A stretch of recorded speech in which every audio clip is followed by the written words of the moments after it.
Hello friends, movie explain करेंगे राधे श्याम। इस movie की IMDb रेटिंग है 7.2 आउट ऑफ 10 और इसे 87% गूगल यूज़र ने पसंद किया है। मूवी के लीड हीरो है प्रभास और पूजा हेगड़े। इस मूवी की कहानी एक पामिस्ट की जो हाथ देकर किसी का भी भविष्य बता सकता है और उसके बाद उसकी लाइफ में एक लड़की आती है जिसकी वजह से किस्मत और भविष्य का खेल शुरू हो जाता है। तो यही मूवी की कहानी में आपको जानने को मिलेगा। अगर आप हमारे चैनल पर नए हैं तो सब्सक्राइब जरूर से कर लीजिए क्योंकि हम ऐसी ही मूवी की एक्सप्लेनेशन लेकर आते रहते हैं। तो चलिए वीडियो शुरू करते हैं। कहानी की शुरुआत होती है 26 नवंबर 1976 और बैकग्राउंड में एक आवाज़ आती है जिसमें कहते हैं कि प्यार किसी की किस्मत में नहीं होता, लेकिन कुछ लोग किस्मत से भी प्यार के लिए लड़ जाते हैं। और इसी के साथ में हमें मंदिर में एक टेंपल में दिखाया जाता है जहाँ पर एक योगी महापुरुष जो भविष्य सबका जानते हैं उन्हें दिखाया जाता है। और तभी वहाँ पर ग्रहों के नक्षत्र के लिए उनका जो शिष्य होता है वहाँ पर दिखाया जाता है। और कुछ ही देर बाद वहाँ पर कुछ साइंटिस्ट आते हैं उनसे मिलने के लिए, क्योंकि वो एक नया रिसर्च सेंटर खोलने वाले होते हैं, तो उसी के लिए मुहूर्त जानने के लिए आए होते हैं। और तभी वहाँ पर एक जो साइंटिस्ट होता है वह कहता है कि हम ग्रहों के लिए रिसर्च करने वाले और उसी के बारे में हम मुहूर्त लेंगे। और तभी वह योगी महापुरुष उनका हाथ पकड़ते हैं और उन्हें भविष्य उनका दिखाते हैं। वह कहते हैं कि तुम साइंस और भविष्य के बारे में कुछ नहीं जानते।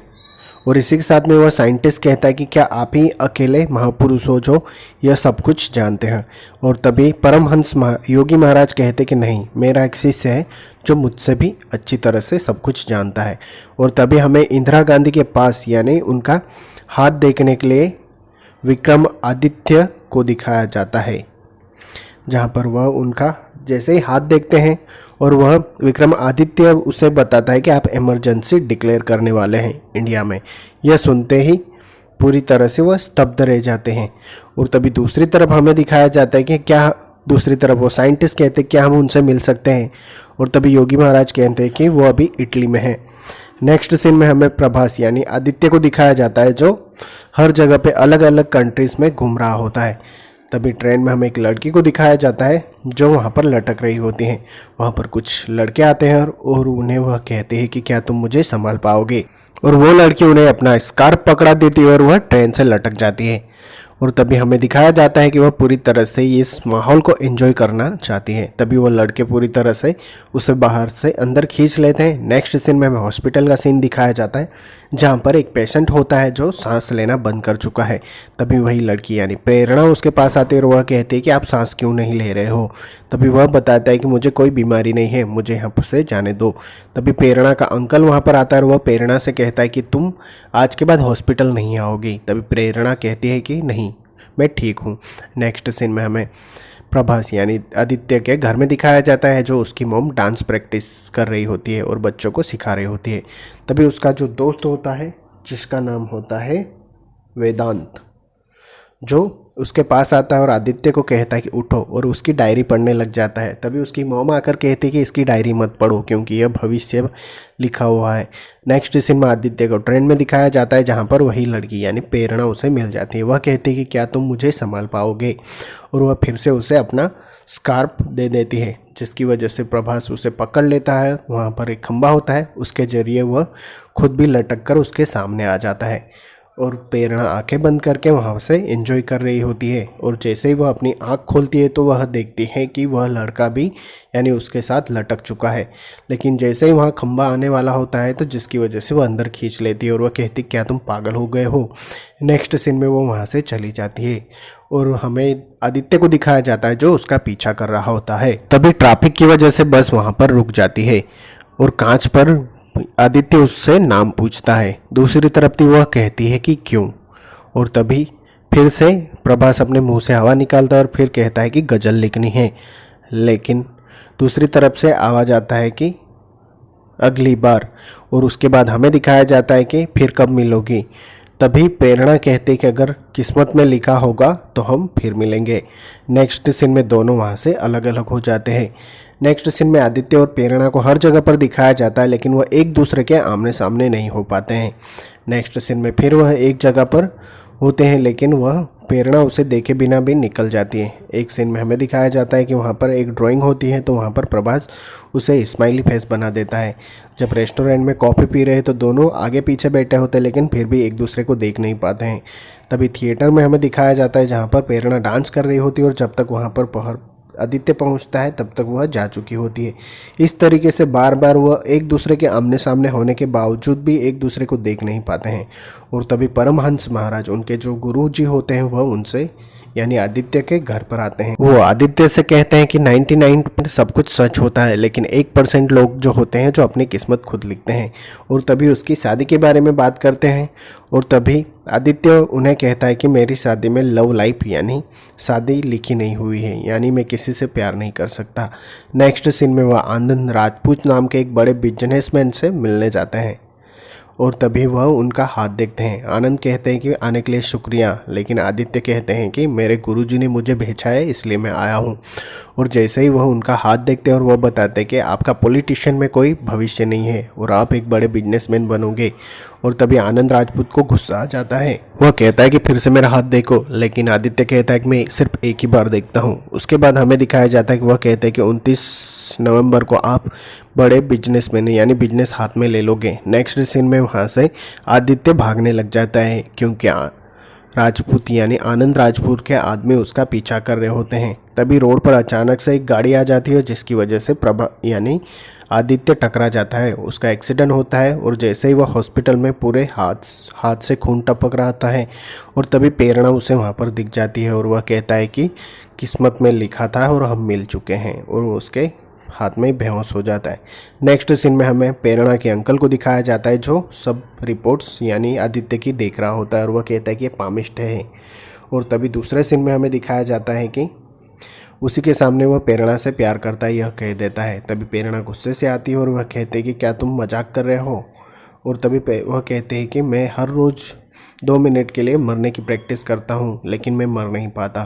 तभी वहाँ पर जितने भी आसपास के जितने भी पेशेंट्स होते हैं, यह हरकत देखकर आदित्य को सब देख रहे होते हैं और सब के फेस पर स्माइल आ जाती है, जिसकी वजह से सब कुछ वहाँ पर नॉर्मल हो जाता है। प्रेरणा कहती है कि ठीक है। इसके बाद वो वहाँ से चली जाती है। बाद में घर पर हमें प्रेरणा को दिखाया जाता है जो वह भी 2 मिनट के लिए मरने की एक्टिंग करती है। तभी वहाँ पर उसकी मॉम आती है और वह कहती है कि ये तुम क्या कर रही हो। तभी प्रेरणा कहती है कि मैं मरने की एक्टिंग सीख रही हूँ। नेक्स्ट सीन में हॉस्पिटल में हमें दिखाया जाता है जहाँ पर प्रभास उसे यानी आदित्य उसे कहता है कि क्या हम मिल सकते हैं और मैं तुमसे किस करना चाहता हूँ। मेरी हाथों की लकीरों में लव लाइफ नहीं लिखी है, सिर्फ हमें अट्रैक्शन होगा।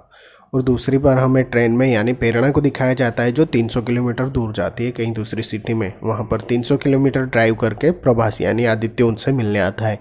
यह देखकर वह पूरी तरह से इम्प्रेस हो जाती है और वह अट्रैक्ट हो जाती है। नेक्स्ट सीन में हमें दिखाया जाता है कि फिर से दोनों ट्रेन में बैठे हुए होते हैं। वहाँ पर एक अंकल जी आते हैं और वह कहते हैं कि आप आदित्य हो, लेकिन प्रभास मना कर देता है। तभी हमें प्रेरणा को दिखाया जाता है जो कहती है कि हाँ यह आदित्य है।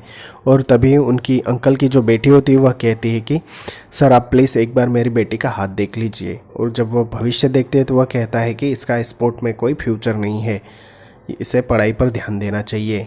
और तभी यह सुनते ही वहाँ पर बहुत सारे लोग उसे अपना हाथ दिखा देते हैं।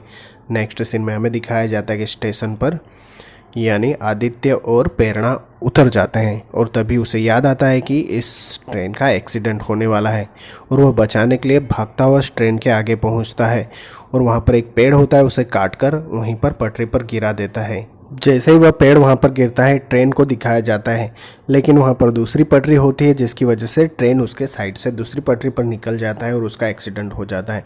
नेक्स्ट सीन में टीवी पर न्यूज़ चल रही होती है जहां पर प्रेरणा यह देखकर वह स्तब्ध रह जाती है क्योंकि वह अब तक उसे ढोंगी समझ रही होती है, लेकिन अब वो विश्वास करने लग जाती है। नेक्स्ट सीन में प्रेरणा के अंकल से वह बात करती है और वह बताते हैं कि आदित्य से दूर रहना, लेकिन प्रेरणा उसे कहती है कि आदित्य जो प्रेडिक्ट करता है वो सच होता है। नेक्स्ट सीन में आदित्य उससे मिलने आता है और प्रेरणा उसे कहती है कि तुम मेरा हाथ देखो।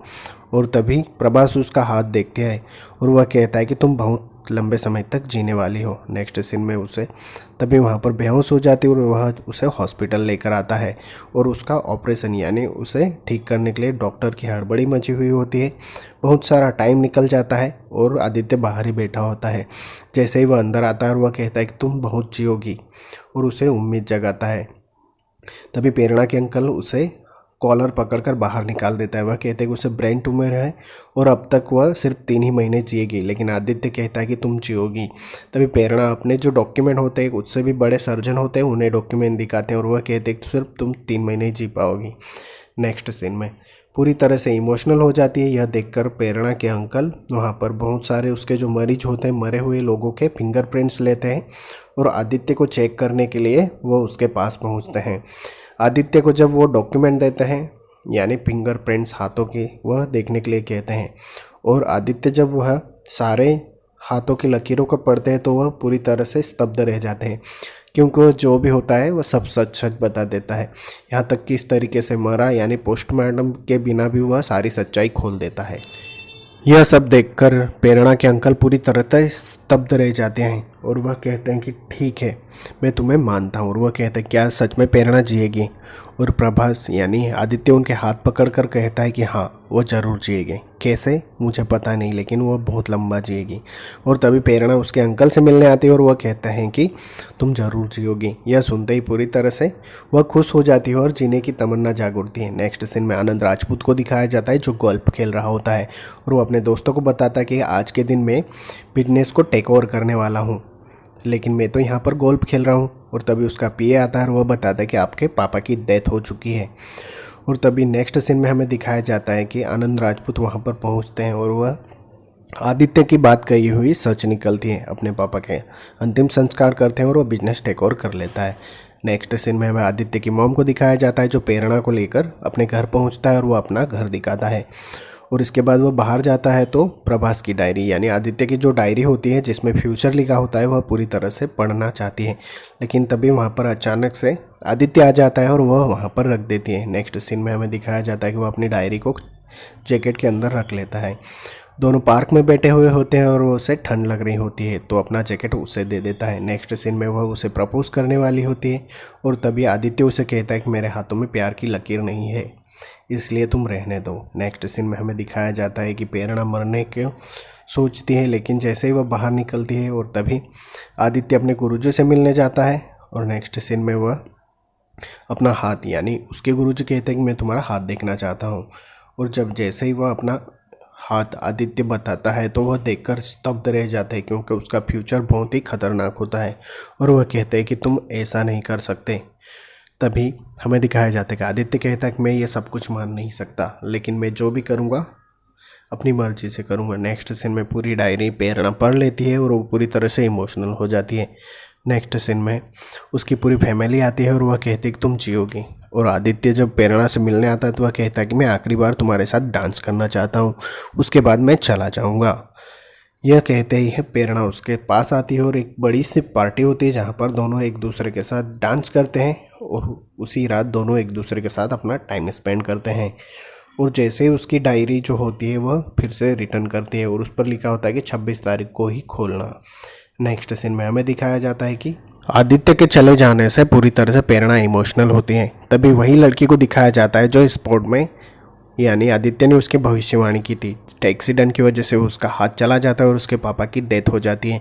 वह कहती है कि मैं किसी भी तरह से स्पोर्ट में आगे बढ़ूंगी। यह सुनते ही प्रभास स्तब्ध रह जाता है। नेक्स्ट सीन में हमें दिखाया जाता है कि प्रभास अपना बैग यानी अपनी मोम का डांस देखने जाता है, उसके बाद अपना बैग निकाल कर वो जाने लग जाता है, लेकिन गुस्से में आकर वहीं पर उसे फेंक देता है। और तभी अपनी डायरी को देखता है तो वहाँ पर प्रेरणा ने बहुत कुछ लिखा होता है। जैसे ही वह पढ़ता है कि अब सिर्फ तुम जियोगे, मैं नहीं। यह जैसे ही वह पढ़ता है तो हमें प्रेरणा को दिखाया जाता है जो कार लेकर निकलती है और वह कहते हैं कि आज के बाद आदित्य तुम ही जियोगे। और तभी अचानक से वहाँ पर उसका एक्सीडेंट हो जाता है जिसकी वजह से उसे हॉस्पिटल में एडमिट किया जाता है। नेक्स्ट सीन में हमें दिखाया जाता है कि प्रभास कॉल करता है हॉस्पिटल में, तभी उसके अंकल रिसीव करते हैं और वह बताते हैं कि मैं तुम्हें 2 दिन से कांटेक्ट कर रहा हूं, लेकिन तुम कहां पर हो। और वह बताता है कि प्रेरणा का एक्सीडेंट हो चुका है और वो कोई रिस्पॉन्स नहीं कर रही है और वह तुम्हें याद कर रही है। और तभी स्पीकर पर फ़ोन डाला जाता है और तभी प्रभास यानी आदित्य उसे कहता है कि वो तुमसे यानी प्रेरणा से प्यार करता है और वह उससे मिलने आ रहा है और वो उसे छोड़कर कभी नहीं जाएगा। ये सुनते ही प्रेरणा रिस्पॉन्स करने लग जाती है और वहाँ पर जो जितनी भी उसकी फैमिली थी सब खुश हो जाते हैं। इसके बाद हमें प्रभास यानी उसे दिखाया जाता है जो वहाँ से बहुत दूर होता है। वहाँ पर शिप जो जा रहा होता है जो यानी इटली जा रहा होता है तो वह उसमें बैठ जाता है। जैसे ही वहाँ पर पहुँचता है तो वही आदमी मिलता है, यानी कैप्टन, जिसके साथ हॉस्पिटल में था। नेक्स्ट सीन में हमें दिखाया जाता है कि गुरुजी अपनी माला के साथ पूजा कर रहे होते हैं और वह पूरा यानी उसका भविष्य यानी आदित्य का भविष्य देख रहे होते हैं। नेक्स्ट सीन में हमें समंदर में लहरें उठने दिखाई देती है, जहाँ पर बहुत बड़ा तूफान आ रहा होता है और समंदर इतने उफान पर होता है कि जिसकी वजह से पूरा जहाज घूमने लग जाता है। वहाँ पर जितने भी लोग होते हैं वह पूरी तरह से जो छोटी बोट होते हैं उससे निकल जाते हैं, लेकिन प्रभास अकेला यानी आदित्य वहीं पर रह जाता है और बहुत मुश्किलों का सामना करते हुए वहाँ से निकलने की कोशिश करता है, लेकिन प्रकृति की वजह या और किस्मत यानी फ्यूचर की वजह से वो उसे वहीं पर रोके रखती है। बहुत जगह पर एक जगह पर उसका पूरी तरह से टांग फंस जाता है, लेकिन वह फिर से निकलने में कामयाब हो जाता है और वहाँ पर वह एयर फायर करता है, जिसकी वजह से उसकी कोई मदद करने आए। तभी परमहंस महाराज की जो माला होती है वह अपने आप टूट जाती है और प्रभास जैसे ही वहाँ पर बड़ी सी लहर उठती है और वह पानी के अंदर चला जाता है। नेक्स्ट सीन में हमें दिखाया जाता है कि वह किसी तरह से बचकर बाहर निकलने में कामयाब हो जाता है। दूसरी तरफ हमें प्रेरणा का ऑपरेशन सक्सेसफुल दिखाया जाता है और सभी वहाँ पर खुश होते हैं और उसके अंकल भी खुश होते हैं। नेक्स्ट सीन में वहाँ पर हमें प्रभास को दिखाया जाता है जो किसी तरह से प्रकृति और किस्मत से लड़कर आ जाता है और आकर वह प्रेरणा से कहते हैं कि मैं तुमसे प्यार करता हूँ, आई लव यू। और जैसे ही वह उसे गुलाब दे रहा होता है तो वह कहती है कि क्या तुम रोमियो समझते हो अपने आप को। तभी प्रभास कहता है कि नहीं, रोमियो जान देता है, मैं तो तुम्हारे लिए जीऊँगा। और उसकी वेडिंग की फ़ोटो दिखाई जाती है और मूवी एंड होती है।